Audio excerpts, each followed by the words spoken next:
Bonjour à tous. Alors j'ai eu la chance de tester en avant-première la toute nouvelle F1 Strike, ou plutôt les protos finaux de la toute nouvelle F1 Strike qui va venir dans la gamme F1 en 2021.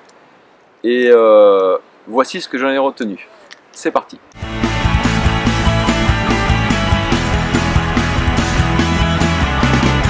Et avant de passer aux choses sérieuses, je vous invite à vous abonner à la chaîne. Prendre quelques secondes pour cela et pour activer une notification de manière à ne pas rater nos futures vidéos parce qu'on a plein de petits trucs sympas qui vont arriver dans les semaines à venir. Avant de revenir au sujet principal de la vidéo, je t'invite aussi à aller regarder l'interview avec Raphaël Salle sur les dessous et les coulisses du développement de cette Strike. Donc tu peux la trouver sur le lien ici. J'ai donc effectué un test comparatif entre la Swing 2020, le premier modèle de wing de F1 et la Strike, et voici ce que j'en ai retenu. Alors déjà la première chose, c'est que c'est vraiment super excitant de se retrouver au début d'un sport nouveau, car les évolutions du matos sont assez incroyables d'une génération de produits à une autre. Donc ça c'est vraiment le premier truc, j'ai été impressionné par les changements, les évolutions. Je ne suis pas habitué à autant de changements sur les autres sports, le matériel de kite ou de wing, j'ai eu l'occasion de beaucoup tester également.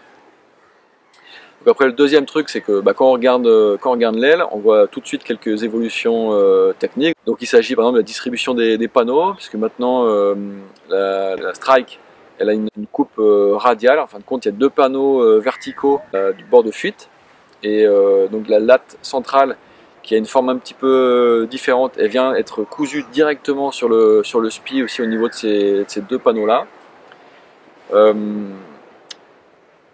Les poignées évoluent également sur cette Strike par rapport à la Swing précédente. Une valve de dégonflage rapide arrive sur la latte pour ranger l'aile un peu plus facilement, plus rapidement, c'est assez sympa.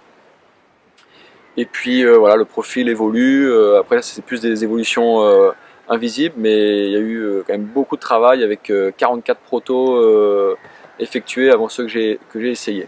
Sur l'eau, la première impression que donne cette Strike, c'est un gain de stabilité, de tenue générale, une certaine forme de rigidité, mais dans le sens positif du terme, un aspect très direct et nerveux que procure cette aile, et avec tellement moins de déformation que ce que pouvait donner la Swing, qui était déjà une très bonne aile, hein. C'était parmi les références du marché.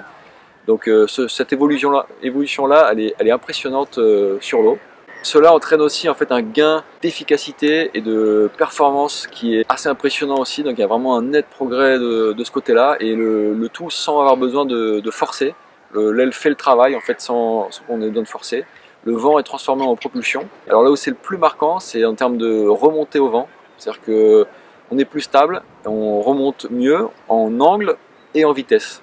C'est sans avoir l'impression de faire quoi que ce soit de différent, ça marche mieux, et c'est même amplifié par le fait que l'aile est tellement stable qu'on peut vraiment se mettre en contre-gîte et vraiment du coup exploiter le foil à son meilleur niveau. Un autre progrès net constaté avec cette Strike, la nouvelle version de Wing F1, c'est le gain de contrôle, puisque avec moins de déformation et une tension de SPI nettement plus importante en fait à tout moment sur l'aile, ça flappe moins, il y a moins des poches qui se créent quand on ouvre un peu, ou dans les rafales, ou à tout moment en fait il y a une bien meilleure tension. L'aile elle est beaucoup plus stable et beaucoup plus de contrôle, que ce soit en ligne droite dans les mains, ou également en ce qu'on appelle en free fly, quand on la tient comme ça juste par le bord d'attaque. Donc plus de contrôle, et en fait on sait où est l'aile quand on est en downwind, et on la récupère plus facilement, il n'y a pas de mauvaise surprise. Ça c'est quand même vraiment sympa. Et enfin, un autre point super important et qui m'a vraiment marqué, c'est l'augmentation de la plage d'utilisation. Puisqu'avec cette aile plus stable, plus homogène, plus efficace, le vent est très vite transformé en propulsion. Du coup on gagne de toute manière dans la plage basse. Mais dès qu'on pompe, c'est-à-dire que le pumping il est retransmis de manière plus efficace aussi, avec moins de déformation de l'aile. Et tout de suite c'est plus efficace aussi, donc on gagne en plage basse. Et après le contrôle avec moins de flappement, plus de stabilité du creux, fait aussi gagner dans la plage haute, pour aller chercher plus loin et augmenter la plage générale d'utilisation de l'aile.